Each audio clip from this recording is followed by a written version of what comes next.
केंद्र सरकार ने जारी की स्टार्टअप रैंकिंग। स्टार्टअप रैंकिंग में उत्तराखंड ने मारी बाजी।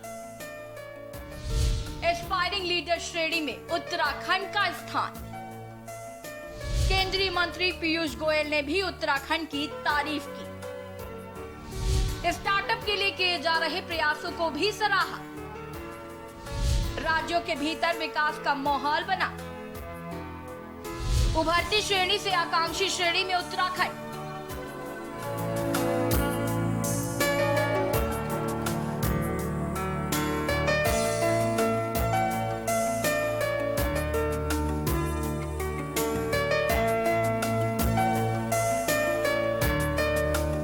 युवाओं को स्टार्टअप के लिए प्रेरित करने की दिशा में उत्तराखंड तेजी से आगे बढ़ रहा है। वाणिज्य एवं उद्योग मंत्रालय की ओर से जारी राज्यों और केंद्र शासित प्रदेशों की स्टार्टअप रैंकिंग 2019 इसकी तस्दीक करती है। इसकी एस्पायरिंग लीडर श्रेणी में उत्तराखंड को स्थान मिला है। पिछली बार वह इमर्जिंग राज्यों की श्रेणी में था। देश के अन्य राज्यों की भांति उत्तराखंड में भी स्टार्टअप की पहल हुई और युवाओं ने भी इसमें रुचि दिखाई। हालांकि शुरुआती दौर में कुछ दिक्कतें रहीं, लेकिन वर्ष 2018 में स्टार्टअप नीति लागू होने के बाद उद्योग निदेशालय में बाकायदे स्टार्टअप प्रकोष्ठ बनाया गया। इसके लिए नोडल अधिकारी भी नामित किए गए। साथ ही विभिन्न विश्वविद्यालयों के अलावा IIT रुड़की और IIM काशीपुर में भी हाथ मिलाया गया। रैंकिंग का ऐलान रेल और वाणिज्य मंत्री पीयूष गोयल, नागर विमानन मंत्री हरदीप सिंह पुरी, वाणिज्य और उद्योग राज्य मंत्री सोम प्रकाश की उपस्थिति में की गई। यह रैंकिंग नए उद्यमियों को बढ़ावा देने के लिए स्टार्टअप इकोसिस्टम का विकास करने के मामले में कदम उठाने के आधार पर आधारित है। केंद्रीय मंत्री पीयूष गोयल ने अपने ट्वीट में कहा कि प्रधानमंत्री नरेंद्र मोदी की अगुवाई में भारतीय स्टार्टअप इकोसिस्टम तेजी से विकसित हो रहा है। उन्होंने कहा कि भारत को स्टार्टअप हब बनाने के लिए केंद्र और राज्य हमारे उभरते उद्यमों का समर्थन करने के लिए मिलकर काम कर रहे हैं। उत्तराखंड ने इस बार स्टार्टअप रैंकिंग में सुधार किया है। केंद्रीय वाणिज्य एवं उद्योग मंत्रालय ने वर्ष 2019 की स्टार्टअप रैंकिंग जारी की, जिसमें उत्तराखंड इमर्जिंग श्रेणी से एस्पायरिंग श्रेणी में आ गया है। रैंकिंग में उत्तराखंड का 9वां स्थान है, जबकि पड़ोसी राज्य उत्तर प्रदेश और हिमाचल इससे पीछे हैं। मुख्यमंत्री त्रिवेंद्र सिंह रावत ने कहा कि प्रधानमंत्री नरेंद्र मोदी की प्रेरणा से उत्तराखंड ने स्टार्टअप के क्षेत्र में काफी मेहनत की है और इसके पीछे अच्छे नतीजे सामने आ रहे हैं। राज्य का एक्सपायरिंग लीडर्स श्रेणी में स्थान हासिल करना इसका उदाहरण है। स्टार्टअप के लिए अब और तेजी से कदम बढ़ाए जाएंगे। अपर मुख्य सचिव उद्योग मनीषा पवार के अनुसार इस पहल के बेहतर परिणाम सामने आए हैं। उन्होंने कहा कि उद्योग एवं वाणिज्य मंत्रालय ने भी स्टार्टअप के लिए उत्तराखंड में किए जा रहे प्रयासों को सराहा है। परिणाम स्वरूप राज्य को स्टार्टअप रैंकिंग 2019 की एक्सपायरिंग लीडर श्रेणी में जगह मिल पाई है। उन्होंने कहा कि राज्य जल्द ही स्टार्टअप के क्षेत्र में नई ऊंचाइयां छुएगा। उन्होंने ये भी बताया कि सूबे में टाई ग्लोबल का चैप्टर खोलने की योजना है। निदेशक उद्योग SC नौटियाल ने बताया कि प्रदेश में वर्तमान में कृषि, मेडिकल डिवाइस, पर्यटन, पर्यावरण और इको टूरिज्म समेत अन्य क्षेत्रों में 70 स्टार्टअप हैं। काफी संख्या में युवा स्टार्टअप की तैयारियों में जुटे हुए हैं। सरकार और उद्योग विभाग की ओर से उन्हें प्रोत्साहित करने के साथ ही उनकी कठिनाइयों का भी त्वरित गति से निदान किया जा रहा है।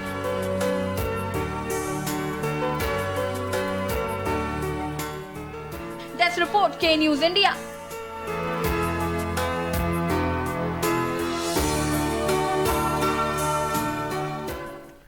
और खबरों के बीच मंगलौर से इस वक्त की खबर आपको बता रहे हैं। बाहरी लोगों का बॉर्डर पर होगा रजिस्ट्रेशन। प्रवेश के समय अनिवार्य रूप से होगी कोरोना की जांच। कोरोना के लिए सरकार ने जारी की नई गाइडलाइन। सीमा पर नियुक्त की गई मेडिकल की टीम। खबर इस वक्त आपको बता रहे हैं। मंगलौर से खबर, बाहरी लोगों का बॉर्डर पर रजिस्ट्रेशन होगा। प्रवेश के समय अनिवार्य रूप से होगी कोरोना की जांच। कोरोना के लिए सरकार ने नई गाइडलाइन जारी की है। मुख्यमंत्री त्रिवेंद्र सिंह रावत ने गड़ियाल, पौड़ी, गढ़वाल में TNVC ग्रुप द्वारा उत्पादित पहाड़ी उत्पादों के प्लांटेशन एवं पायलट प्रोजेक्ट का निरीक्षण किया। इस अवसर पर उन्होंने किनवा की बुआई और स्वावलंबन स्वयं सहायता के उत्पादों का भी निरीक्षण किया। क्या कुछ कहा, ग्राफिक्स के जरिए आपको दिखाते हैं। मुख्यमंत्री त्रिवेंद्र सिंह रावत ने किया प्रोजेक्ट का निरीक्षण। पहाड़ी उत्पादों के प्लांटेशन एवं पायलट प्रोजेक्ट का निरीक्षण। स्वावलंबन स्वयं सहायता के उत्पादों का भी किया निरीक्षण। मुख्यमंत्री त्रिवेंद्र सिंह रावत ने अपने संबोधन में कहा, कोविड-19 से बचाव के लिए गाइडलाइन का करें पालन। कोविड-19 से बचाव के लिए सतर्कता बरतने की जरूरत। फिजिकल डिस्टेंस एवं मास्क का प्रयोग बहुत जरूरी। युवाओं को स्वरोजगार के लिए मुख्यमंत्री स्वरोजगार योजना। योजना में लगभग सभी प्रकार के कार्य शामिल। पौड़ी में युवाओं द्वारा सामूहिक प्रयास एक सराहनीय कार्य। स्वरोजगार को बढ़ावा देने के लिए सरकार निरंतर प्रयासरत। देवभूमि उत्तराखंड में स्वरोजगार की अपार संभावनाएं। उत्तराखंड विभिन्न प्रकार की जैव विविधता वाला राज्य। हिमालय की जड़ी बूटियों के उत्पादों से मार्केटिंग कर सकते हैं। राज्य सरकार ने राज्य में ग्रोथ सेंटर की शुरुआत की। प्रदेश में 100 से अधिक ग्रोथ सेंटर प्रारंभ। न्याय पंचायतों में एक ग्रोथ सेंटर बनाए जा रहे। केदारनाथ धाम में धरने पर बैठे तीर्थ पुरोहितों को मनाने के लिए जिला प्रशासन ने तीर्थ पुरोहितों से वार्ता की। जिला सभागार में हुई वार्ता में तीर्थ पुरोहितों के शिष्टमंडल के साथ ही केदारनाथ विधायक मनोज रावत भी मौजूद रहे। वार्ता में डीएम ने तीर्थ पुरोहितों को मास्टर प्लान के तहत होने वाले कार्यों के संबंध में जानकारी दी। देवस्थानम बोर्ड के विरोध में तीर्थ पुरोहित अपनी समस्याओं को लेकर करेंगे सीएम से मुलाकात। डीएम से वार्ता के बाद भी संतुष्ट नहीं तीर्थ पुरोहित। जिला सभागार में डीएम ने की तीर्थ पुरोहितों से बातचीत।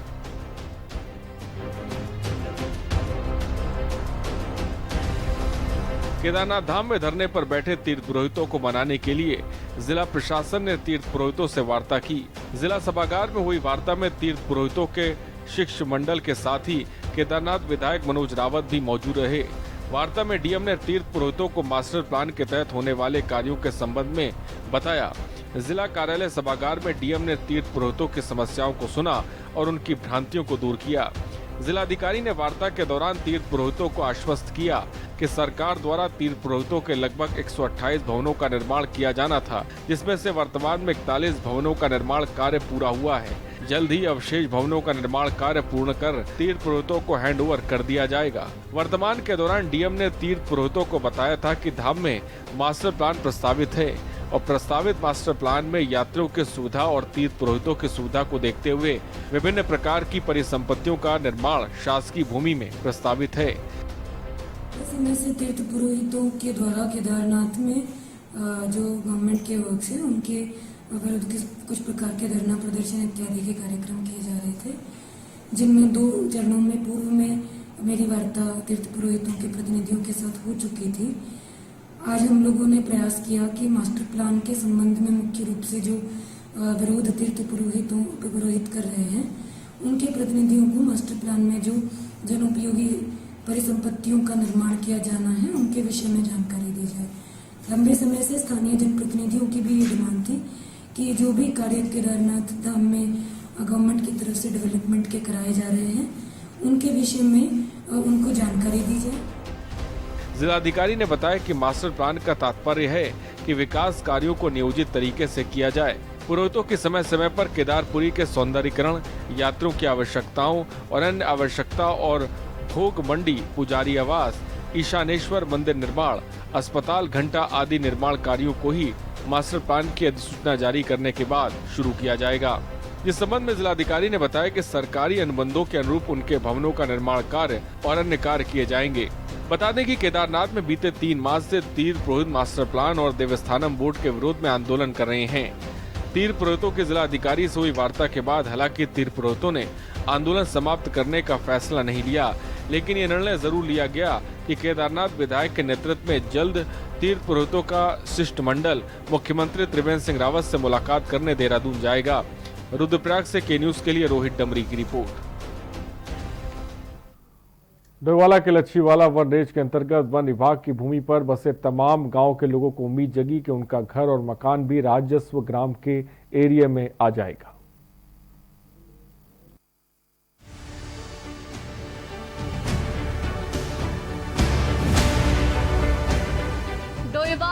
टोंगिया वन ग्राम क्षेत्र के लोग आजादी से पहले सन 1931 से इस लड़ाई को लड़ते आ रहे हैं। अब जाकर राज्य सरकार के दिशा निर्देश पर वन क्षेत्र में बसे उन मजदूर और किसानों का हकूक मिलने जा रहा है, जो लंबे समय से इस इंतजार में थे कि उन्हें भी अपना घर, मकान और मालिकाना हक मिलेगा। लक्ष्मीवाला वन रेंज के अंतर्गत टोंगिया गांव में आने वाला सत्तीवाला के वन क्षेत्र में बसे लोग और उनके परिवारों का सर्वे वन विभाग के अधिकारियों के साथ तहसील के कर्मचारियों ने शुरू कर दिया है। सीएम त्रिवेंद्र रावत ने तमाम गांव को जो वन क्षेत्र में है उन्हें राजस्व ग्राम घोषित करने की घोषणा की थी, जो अब मूर्त रूप लेती दिख रही है। सत्तीवाला के प्रेम सिंह ने बताया कि भारत सरकार का जो है कानून 2006 में बना, फिर उसमें अमेंडमेंट हुआ 2008 में, फिर एक अमेंडमेंट जो है 2012 में हुआ। ये सारी प्रक्रिया उस कानून वन अधिकार कानून के अंतर्गत अब शुरू हुई है, जिससे ये राजस्व ग्राम घोषित होंगे। ये जमीन राजस्व में जाएगी और सबको मतलब अपना हक हकूक मिलेगा। जो काश्तकार के परिवार के सदस्य हैं, ये जमीन उनके नाम पे जाएगी। मैं इस कार्रवाई से संतुष्ट हूँ।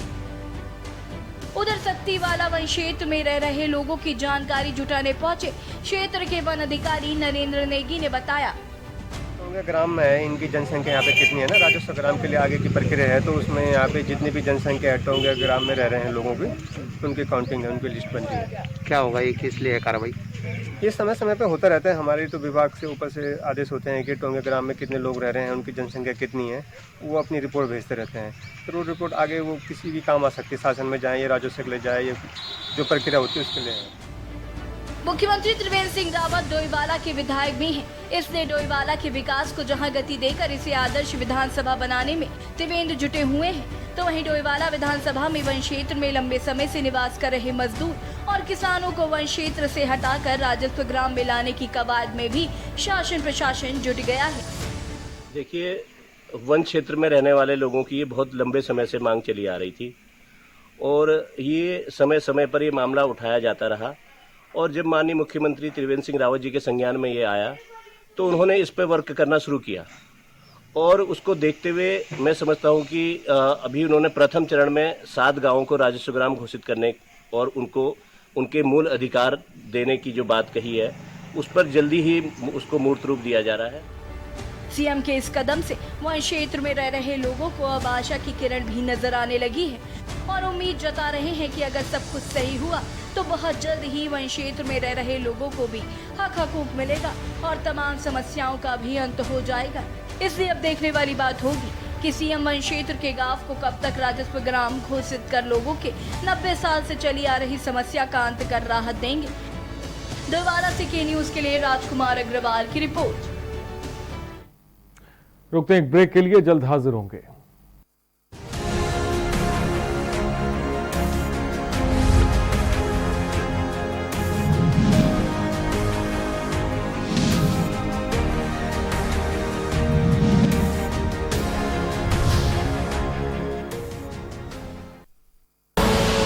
आप देख रहे हैं के न्यूज, खबरों का सारथी।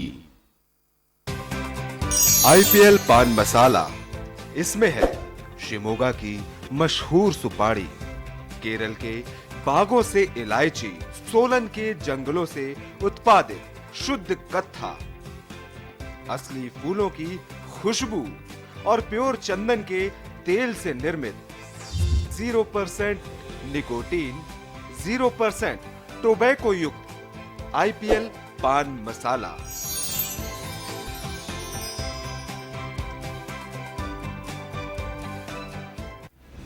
GGS Education Group launches 20% discount on academic fee of courses MBA, BBA, BCA, BFSI and GM, D Pharma, B Pharma. Offers best infrastructure, best transport facility, best academic service and best placement service. Register today to avail 20% discount. Call 9971 496 497 or visit the campus Kanpur Lucknow Highway near Unnao. GGS Education Group. आप देख रहे हैं के news, खबरों का सारथी।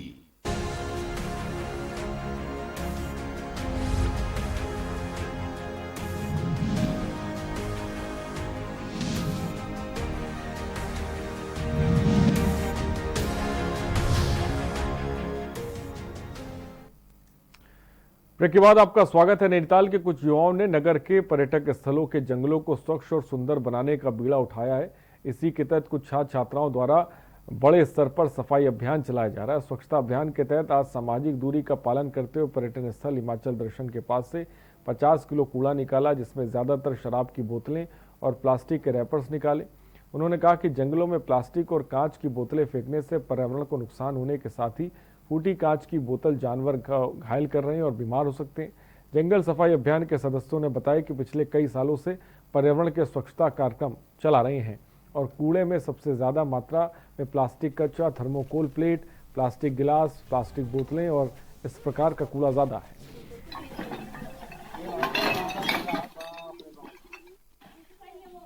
देखिए, यहाँ पर हम आज सत्यनारायण मंदिर के पास यहाँ पर आए हुए हैं, जिसके आसपास हमें बहुत सारा कूड़ा देखने को मिला है। कूड़े में हमें विभिन्न प्रकार की बोतलें, शराब की बोतलें, प्लास्टिक्स वगैरह मिला है। तो आपसे ये निवेदन है कि आप कूड़ा ना फैलाएं। देखिए, ग्रीन आर्मी अपना और जिम्मेदारी अपना सहयोग पूरा कर रहा है। हिमालय दर्शन के पास जो है एक स्पॉट पे क्लीन अप करने आए हैं।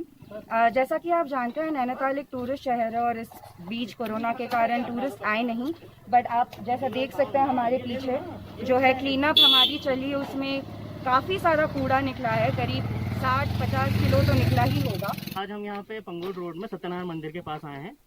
यहाँ ग्रीन आर्मी का हमारा दोबारा से आज यहाँ पे कार्यक्रम था। यहाँ पे आप देख रहे हैं किस तरीके से हम 7-8 कट्टे यहाँ पे निकाल चुके हैं कूड़ा, जिसमें कि शराब की बोतलें अत्यधिक मात्रा में निकली। यहाँ पे बहुत सारे लोग आते हैं, यहाँ पे एंजॉय करते हैं और यहाँ पे अपना कूड़ा इसी तरीके से फेंक जाते हैं। यहाँ पे अभी कुछ लोग पार्टी कर भी रहे थे हमारे आने से पहले, लेकिन उसके बाद भी यहाँ पे यही सब दोबारा से हो रहा है। तो आप लोगों से अनुरोध है कि कृपया अपना कूड़ा अपने साथ ले जाइए, नैनीताल को स्वच्छ रखिए।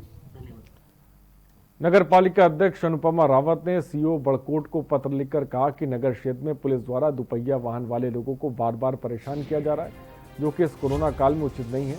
पालिका अध्यक्ष का कहना है कि एक तरफ टैक्सी वाहन चालकों ने किराया दुगना कर रखा है, जो दिन की स्थिति में नहीं है। हमारे अधिकांश लोग खेती से जुड़े हुए हैं, जिन्हें बार बार अपनी खेती की देखभाल के लिए बार बार जाना पड़ता है।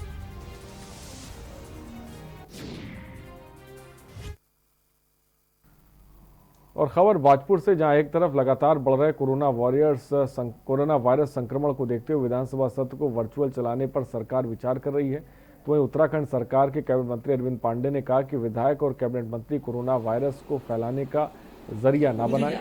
इसके लिए वर्चुअल सत्र चलाना सरकार का सही फैसला है। वहीं दूसरी तरफ जब उनसे सरकार द्वारा चलाए जाने पर वर्चुअल सत्र में ना भाग लेने की बात कही, तो उन्होंने कहा कि इस पक्ष पर कोई टिप्पणी नहीं करना चाहते।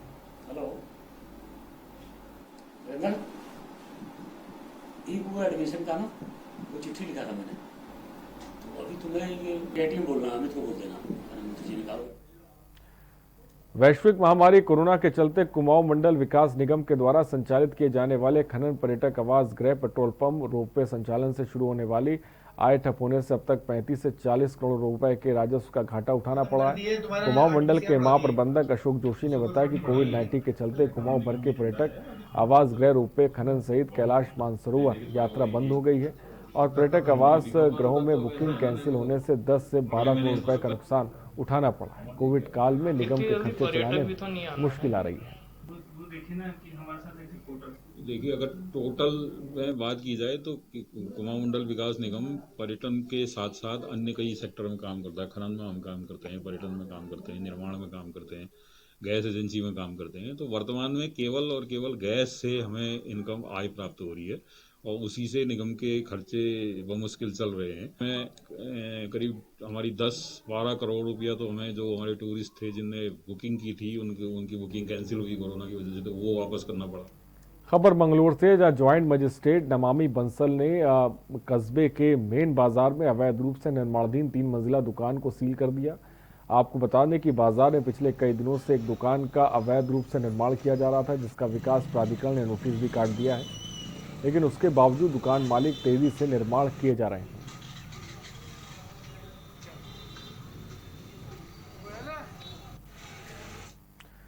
और बाबा केदारनाथ की इस वक्त आरती चल रही, सीधे आपको तस्वीरें दिखाते हैं।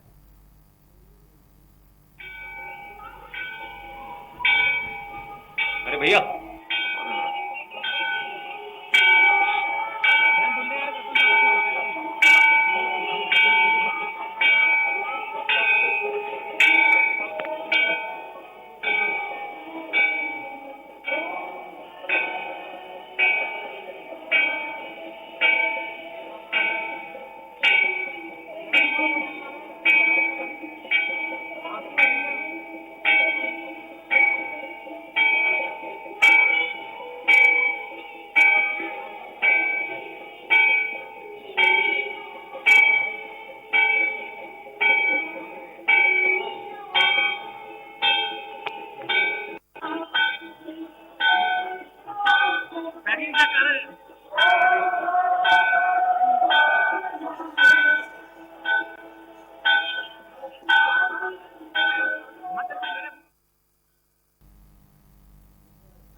खबरों में इतना ही। बने रहिए हमारे साथ। नमस्कार।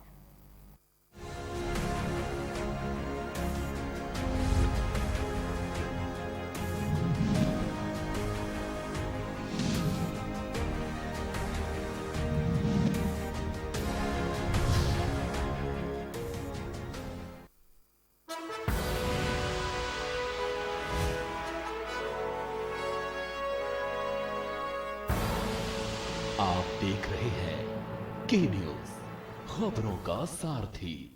हुकुमदेव नारायण यादव जी हैं। हुकुमदेव जी, क्या आप मानते हैं कि वो यादवी महाभारत शुरू हो गई है? होगा, समय आने पर होगा।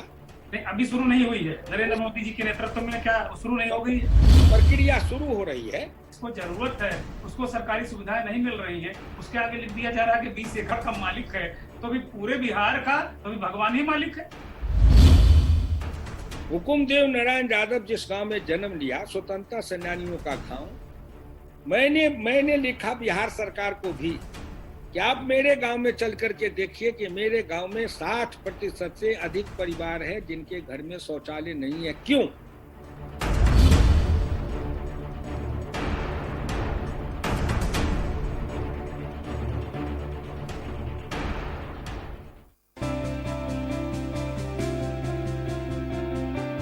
कैसे उठ खड़े हैं हम, आपके योगदान से बढ़ रहे हैं हम।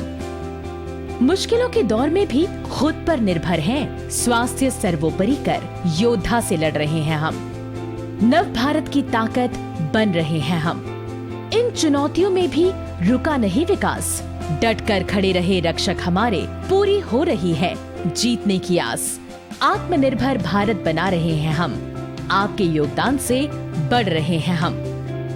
आपका दिया गया आयकर भारत को देता है हर पल ताकत। अपने अग्रिम कर की दूसरी किश्त अदा करें 15 सितंबर 2020 तक, क्योंकि प्रत्येक आयकर दाता है राष्ट्र निर्माता।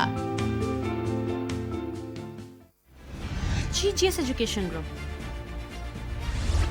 launches 20% discount on academic fee of courses MBA, BBA, BCA, BFSI and GM, D Pharma, B Pharma.